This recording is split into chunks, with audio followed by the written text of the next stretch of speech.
Alors, les petites nouvelles, c'est qu'en ce moment, il se passe 3 choses au Caire. Il y a le rassemblement devant l'ambassade qui a démarré. Et il y a un groupe qui se réorganise pour retourner vers le ministère des Affaires étrangères égyptien pour demander l'autorisation de partir. Ces 3 groupes sont présentés comme étant la marche qui fait 3 actions différentes. Et nous sommes donc la 4e action de la marche internationale, c'est les 5 bus qui sont déjà partis. L'autre information qui a été annoncée sur Al Jazeera en arabe par le ministre des Affaires étrangères égyptien, c'est qu'il a déclaré que la décision de laisser ou non les gens entrer à Gaza reposerait sur les autorités des pays dont ces gens dépendent. C'est-à-dire, il semblerait, si c'est vrai, que pour nous, ce serait l'ambassade de France qui finalement devrait assumer la décision de nous laisser entrer ou pas. Information toute fraîche, de sources sûres, je vais appeler Paris et on va voir comment on peut travailler à partir de ça. En tout cas, ce qui est sûr, c'est que par rapport à hier où la situation était tendue et pessimiste, on vient d'avoir une grande bouffée d'air, un grand déblocage, et nous avons su construire une vraie cohérence, travailler longuement depuis de longs mois avec des gens en amont, des gens en aval, et rester ici bien ensemble, bien unis, porter un message politique clair et fort de solidarité avec les Palestiniens, de condamnation des crimes israéliens, de condamnation de l'impunité israélienne et de condamnation de la complicité de tous les gouvernements européens, à commencer par le gouvernement de Nicolas Sarkozy. L'objectif, c'est Viva Palestina, c'est de conduire la Syrie, la Jordanie. Là, ils étaient bloqués à Aqaba depuis pas mal de temps, au moins 5-6 jours, si ce n'est plus. Ils viennent d'avoir des négociations avec les Égyptiens et eux, semblerait-il qu'ils ont décidé de retourner vers la Syrie pour passer par d'autres points frontières. Ils sont toujours avec la ferme intention d'y aller et d'entrer, et on a l'impression de ce qui se dit, qu'en fait ils ont un bon deal avec les Égyptiens qui vont réussir à faire quelque chose. En tout cas, c'est une initiative qui a les mêmes objectifs que la nôtre, mais qui est séparée de la marche de Gaza.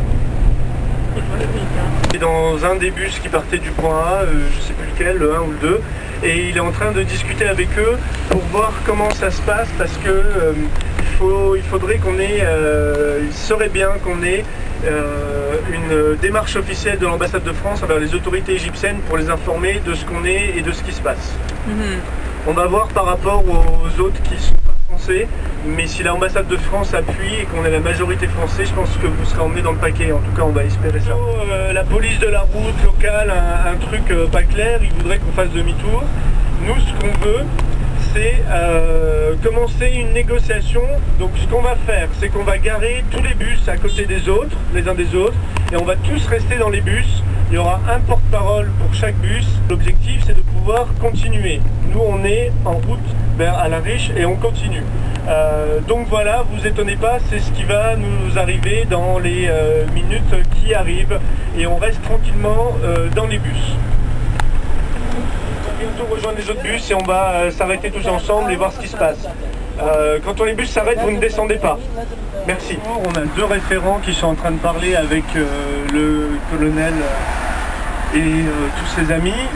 Et le groupe communication a commencé à contacter des journalistes. Mais nous, pour l'instant, on reste dans nos bus et on attend, et voilà. Ça équivaut à une réponse négative. On appelle là, depuis 10 minutes, là, Gulay et Aya, qui ont tous les contacts de presse, appellent toute la presse, puisque l'enjeu, enfin voilà, s'il faut qu'on fasse quelque chose, il faut qu'on ait la presse, donc on attend, voilà, et on essaye de gagner du temps. Donc je sais bien que, enfin voilà, on a tous un peu marre.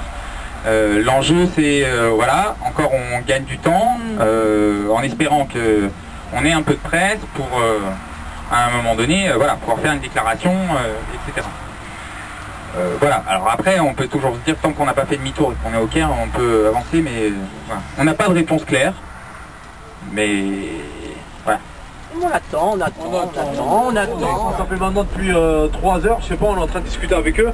Là, en fait, les personnes qui sont présentes, c'est les responsables de la sécurité nationale. Donc au début, ils nous ont dit voilà, nous, le seul problème, c'est purement en termes de sécurité. Cette zone, elle est dangereuse, donc vous pouvez pas rester stagné ici.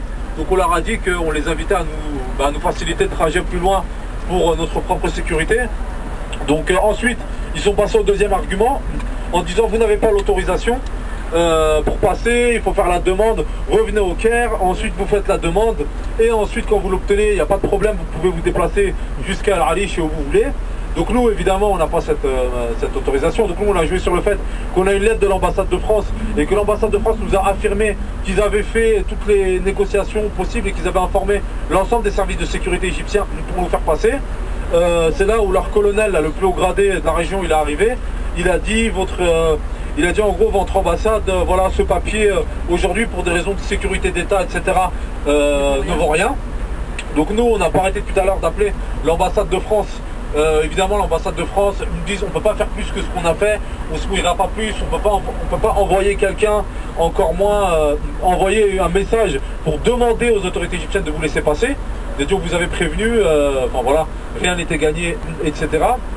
Et donc là en gros la stratégie qu'on a eu jusqu'à présent c'est de gagner du temps, c'est-à-dire en leur disant voilà, il y a des tractations entre le Quai d'Orsay, l'Égypte, etc.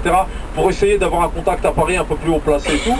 Et là par contre, là ils commencent à nous dire non maintenant vous dégagez. C'est-à-dire que là les deux bus qui sont plus loin sont encerclés de flics en civil et en uniforme. Donc l'idée qu'on a eue nous, enfin je pense honnêtement, hein, vu le train où vont les choses et vu ce que nous dit l'ambassade, je pense pas qu'on ira plus loin. Je pense pas qu'on ira plus loin. La proposition que nous a fait la personne, nous a dit vous pouvez rester si vous voulez, pas partir dans les bus, mais personne ne sort et demain matin vous serez encore là. Donc il dit nous on met juste quelques gardes à côté de vous. Voilà, vous restez dans les bus, personne ne sort, etc. C'est ce que nous a dit la personne. Ça se passe pareil avec les deux bus d'en face. Il y a Jean-Claude Lefort, député, en tant que député, qui a essayé de négocier un peu plus, etc. Malheureusement, enfin, les choses ont l'air vraiment bloquées. Bon, c'était malheureusement ce qu'on pouvait se douter. Donc voilà, maintenant, eux nous disent il faut partir. Voilà, la question c'est de savoir, pas forcément, on n'a peut-être pas le temps de débattre et de peser tout le pour et le contre, etc. Nous, notre idée c'était de quand même essayer de gagner un peu de temps, histoire que la presse vienne, histoire d'avoir un minimum de visibilité, etc. Le problème c'est qu'il y a 40 000 trucs qui se passent au Caire en ce moment. Il y en a qui sont partis faire des actions aux pyramides, il y en a qui sont partis devant l'ONU, ça part un peu en vrille dans tous les sens. Il y a les Égyptiens qui préparent une manif demain contre leur gouvernement à cause de l'invitation qui est faite au Premier ministre israélien. À 9h. Bon, voilà. Donc voilà, c'est-à-dire que la presse est sur plein de trucs à la fois. Ils nous ont dit ouais, vous êtes à 15 bornes du Caire, on verra, c'est pas sûr, etc. Donc on est un peu au pied du mur là. Il y en a qui commencent à dire voilà, bon ben on a fait ce qu'on a pu, on a essayé, etc. Vaut mieux retourner. Alors ils vont mettre les gyrophares et nous escorter jusqu'au Caire et tout. Et voilà, enfin l'idée c'est pas non plus que voilà on se tape dessus après, c'est que voilà. Qu'est-ce que vous en pensez en gros de ça? On rentre.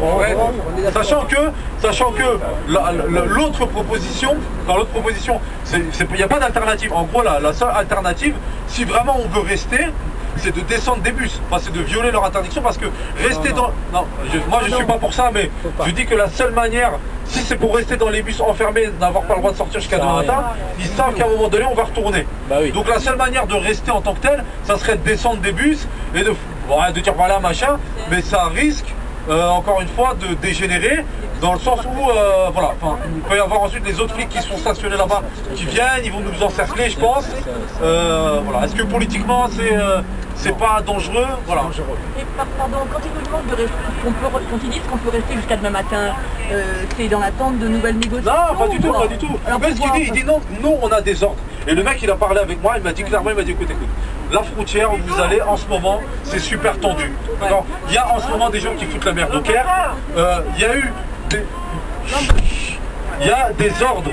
Les ordres ne viennent pas du ministère du Tourisme, les ordres ne viennent pas du ministère des Affaires étrangères, les ordres viennent du plus haut niveau de la sécurité d'État et c'est eux qui décident. Il dit vous pouvez attendre jusqu'à demain matin dans les bus, aucun ordre ne viendra de ces gens-là parce qu'à la frontière c'est en feu. Enfin voilà ce qu'il nous a dit. Il a dit clairement, hein, c'est-à-dire qu'au début c'est dangereux pour vous. Là enfin ils ont dit quand même, le mec qui est arrivé, il a dit écoutez on sait ce qui se passe, la frontière en ce moment c'est pas possible de s'approcher. Et toutes les personnes qui ont réussi à arriver à El Arish avant nous de manière plus ou moins autonome sont tous bloqués à El Arish, ils sont pistés et ils pourront rien faire.